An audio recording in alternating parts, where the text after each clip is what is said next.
Okay, can you tell me your name and why you're here? My name is Bill, and I'm here to fight for democracy because it's under threat right now. What do you think are the biggest ways democracy is under threat right now under Donald Trump? The way that he is attacking the rule of law, our justice system goes after crimes. He's using it to go after people. They're finding reasons to go after people he doesn't like. He's ignoring constitutional protections. He's rounding people up with no due process. He's putting them in concentration camps. This is exactly the same thing that happened in 1930s Germany. And there's too many people. The German people at the time didn't know how bad things were. And they just let it happen, and I see too much of that happening now, where the people are letting it happen. Let me focus on one area real quick. So you mentioned Trump going after, using the law to the Department of Justice to go after his enemies like he said he would. Some of the Trump supporters will try to argue, well, the Democrats did it first, whether it was spying on his campaign or this and that, and they kind of get into this like tit for tat thing, like, well, that side did it first. What do you think about that and how that has sort of got into American politics? The whataboutism, the reason that is not relevant is because we all witnessed his crimes on January 6th. He did it right in front of everyone. In fact, many of the crimes he's committing, he's doing right in front of everyone. With the documents case, he had a subpoena to turn them over, and he intentionally hid them. And his security cameras caught his employees hiding them. It's not even comparable what he's doing. He's going after people who did their jobs. They went after him because he didn't do his job. And in fact, he violated his oath to the Constitution. He's going after people for doing their jobs in trying to hold him accountable for not doing his job. Do you think the Trump administration or Donald Trump himself, would you use the word authoritarian to describe him or their actions? Absolutely. He is trying to seize power. He's trying to consolidate power. And he's exceeding his authority at almost every turn, and we're depending on the judicial system to stop him from doing that.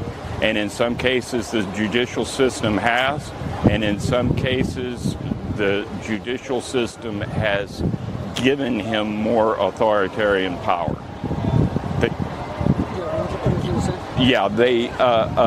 They have made him immune from prosecution for crimes that he commits while he's in office. Yeah, I think that's very dangerous, that Supreme Court ruling. And okay, so let's go with that for a second. Are you a person that sees that and not only worries about the ways Donald Trump can and will and is using it, but also just as it sets a precedent for any party, any future president? Do you see that danger, or do you think this is exclusive to Trump? I see that danger, but right now, the danger is if we don't confront it and stop it right now. His using the military to go after protesters that's a violation of rights that needs to be stood up against right now.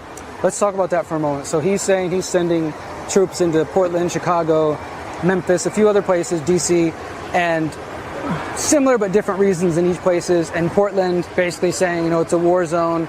People are protesting the ICE facility. Chicago, crime, but also immigration. Do you think that that's a states' rights issue where they should be able to decide whether or not they want the National Guard to be sent, to be put into action? To a certain degree, some states are standing up to them. Other states, like Iowa. But do you think it should be in charge of the state, not the president, to decide the deployment of the National Guard? To decide the deployment of the National Guard, yes. I think it should be up to the courts to stop him from detaining people with no due process. Because right now he's saying, well, this is at least the argument of Trump and some of his supporters. The mayor of Chicago isn't enforcing, crime, so people who commit crimes are getting out and running free. They're a sanctuary city, so they're not upholding the federal laws. So he's saying because of that, he's justified in sending in troops. What do you think about that argument? In some of the cities he's doing they have the lowest crime rate that they've had in years. It's simply a pretext to flex and use military muscle. Yeah. And have you noticed or seen the stories about Americans being swept up in some of the ICE raids where, they might only be held for 24 or 48 hours, but still Americans like myself who might be a shade of brown are being arrested, and then whoops, later we've made a mistake. What do you think about those tactics? That is racial profiling, and unfortunately in a recent Supreme Court case done on the shadow docket, the majority in the Supreme Court, the 6-member majority in the Supreme Court, said that race can be one factor that is considered.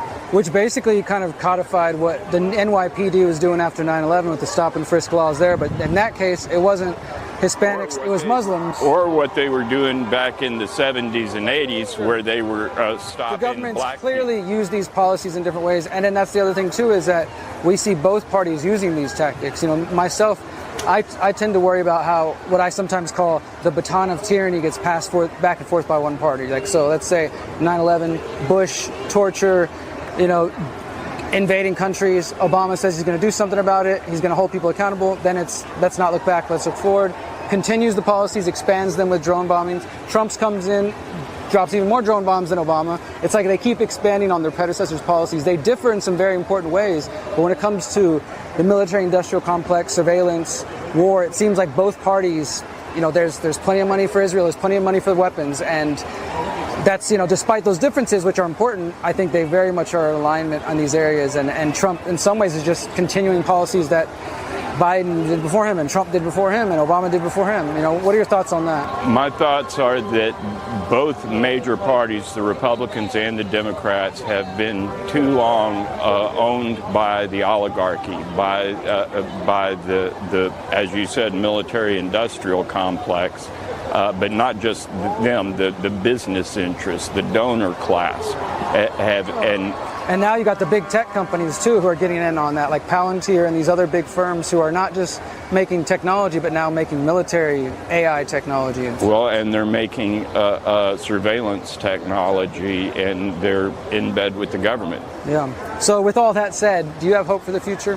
Do you think that Yes. the U.S. is yes, I think divided in a way we've never been before? I think that there's going to be a progressive revolution coming, and I think... When you say progressive, do you mean in terms of politics, like left-wing politics? In terms of politics, I think that the middle class and lower class, working class is going to rise up against the oligarchy, and there's way more of us than there are of them. I think that maybe some people will be convinced to stop voting against their own personal interests.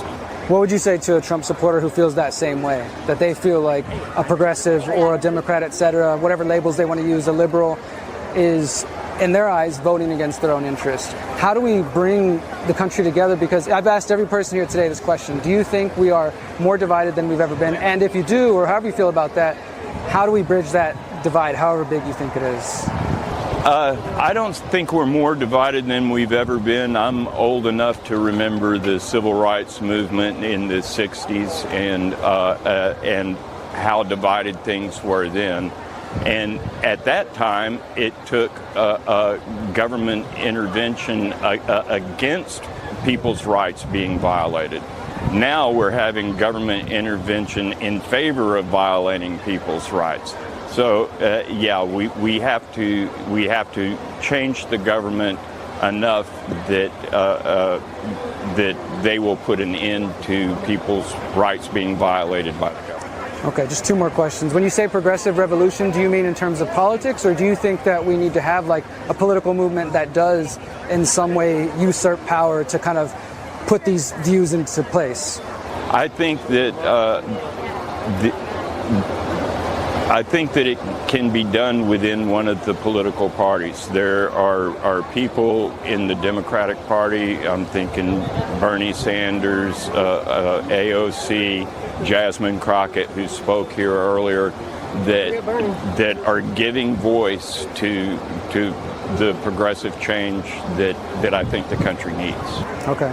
And so one more question to that idea of the division. How, again, you say you don't think it's the biggest you've ever seen, which I appreciate the context, but there's clearly some divide. And I don't think neighbors are turning on each other like Civil War type, like some people say, but I do think there's definitely people who are changing relationships based on people's politics. And, I don't know if that's healthy, but in terms of, or in hope of that potential unity, do you have any message that you'd like to share? Because I have a pretty mixed audience of people who are going to agree with everything you just said, others who might have similar but different opinions, and others who will be Trump supporters and coming from a completely different angle. And when they hear what you just said, again, like they come from the other side, oh, you guys are voting against your own interests. We need a political revolution from our side. How do we bridge that together and find common ground? Do you have any message for somebody from that side? Well, as far as them saying that we're voting against our interests and they need some sort of revolution, the thing that I see the Republican Party doing is taking people's rights away. That's their agenda. That their war on woke is a war on trans people, a war on ethnic people. But back to the healing the divide, the context that I mentioned, the civil rights movement in the 60s, it was when enough white Southerners were horrified by the violence being perpetrated on the black population that they stood up against the Ku Klux Klan and the racists. And so hopefully right-wing people will become horrified enough by Trump's attack on the rule of law and his attack on democracy that they will rise up and say it's too much, it's enough.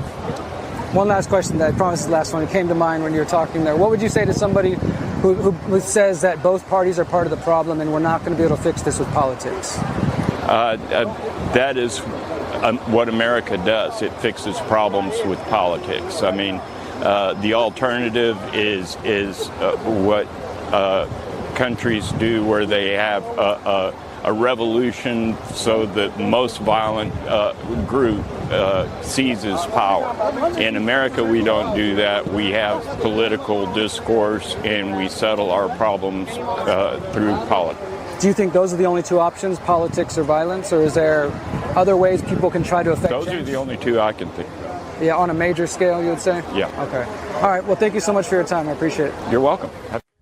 Since 2012, the Conscious Resistance Network has been an independent media organization focused on empowering individuals through education, philosophy, health, and community organizing. We work to create a world where corporate and state power do not rule over the lives of free human beings. Our motto is leading by example and helping others in their pursuit of freedom. Visit theconsciousresistance.com to find our articles, documentaries, interviews, podcasts, books, and more. Remember, you are powerful, you are beautiful, and you are free.